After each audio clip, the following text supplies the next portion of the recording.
ഇന്നലെ പുതിയാങ്ങാടിയർച്ചക്ക് ആനന്റെ പിടുത്തത്തിൽ നിന്ന് രക്ഷപ്പെട്ട ഒരാളാണത്, ഹംസ. ശരിക്കും രണ്ടാളെയാണ് കോരിയിട്ടുണ്ടായിരുന്നത് അല്ലേ? അതില് ഹംസനെ പിടുത്തം കിട്ടിയില്ല. ഫസ്റ്റില് പിടിച്ചത്, പിന്നെ രണ്ടാമത്തെ പിടുത്തത്തിലാണ് മറ്റാളെ കിട്ടിയത്. അതില് പിന്നെ ഹംസ സ്കിപ്പായി പോയി. സംഭവം പിന്നെ ഏകദേശം എത്ര മണിയായിട്ടുണ്ടാവും സംഭവിച്ചത്? ഏകദേശം അവിടെ എത്തിയിട്ട് പരിപാടി ഓൾമോസ്റ്റ് കഴിഞ്ഞിരിക്കണം.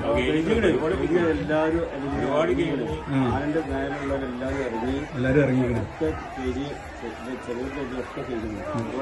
ശരിക്കും ആനക്ക് അങ്ങനെ ഇത് പ്രകോപിക്കാണ്ടായിരുന്നില്ല. സംഭവം എന്തെങ്കിലും പിന്നെ ആരെങ്കിലും തോണ്ടി എന്തോ സംഭവിക്കാതെ, കാരണം അങ്ങനെ ഒരു സംശയം പറയുന്നുണ്ട് പറഞ്ഞിട്ടുണ്ട് എല്ലാരും. ബാക്കില് പിന്നെ ആരോ കുത്തിയതാണ്, എന്തോ ചെയ്തതാണെന്ന് പറഞ്ഞിട്ടുണ്ട്. കാരണം എന്താ വെച്ചാൽ ഒരു മതളകിയ ആനയാണെന്നുണ്ടെങ്കിൽ അത് ഞാൻ കേട്ടിട്ടുള്ളത് ബാക്കിലേക്ക് തിരിയും, അല്ലെങ്കിൽ അതുമല്ല പിന്നെ ഈ ആള് എറിഞ്ഞതിന്റെ സൈലന്റ് ആയിട്ട് അവിടെ നിൽക്കുകയാണ് ചെയ്തിട്ടുള്ളത്. പെട്ടെന്ന് അപ്പൊ ഒരു ഇത് ചെയ്തെന്നല്ലാണ്ട് ചെയ്തിട്ടില്ല.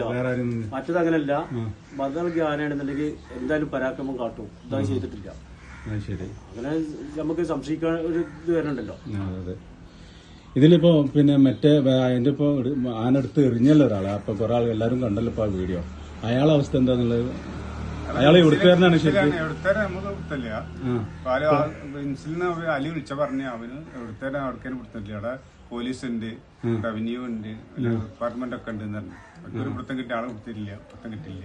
ഒരു വോയിസ് ഇട്ടുണ്ട്. ആളെ അവസ്ഥ സീരിയസ് ആണ്. സീരിയസ് വെച്ചാല് പിന്നെ സംസാരിക്കണമൊന്നുമില്ല, ബോധമൊന്നുമില്ല. തലച്ചോറിന് ബ്ലഡ് ഒക്കെ വരുന്നത് വെന്റിലേറ്ററിലാണല്ലേ? ശരിക്ക് ഹംസ ശരിക്കും നല്ലൊരു ഭാഗ്യവാനാണ്. ഭയങ്കരമായിട്ട് രക്ഷപ്പെട്ടു തന്നെ പറയാം. എന്താ ആ ഒരു നിമിഷത്തിനെ പറ്റിയിട്ട് വേറെ എന്തെങ്കിലും പറയണ്ട? വേറെ ജന്മം കാര്യമായിട്ട് പരിക്കൊന്നുമില്ലല്ലോ? ഇല്ലല്ല, ഒന്നുമില്ല. കാരണം പരിക്കുന്നുണ്ടെങ്കിൽ നമ്മളൊന്നും ഇരിക്കൂലല്ലോ. അതെ കാര്യമായിട്ടൊന്നുമില്ല. അതിനൊക്കെ ഞാൻ രക്ഷപ്പെട്ടു.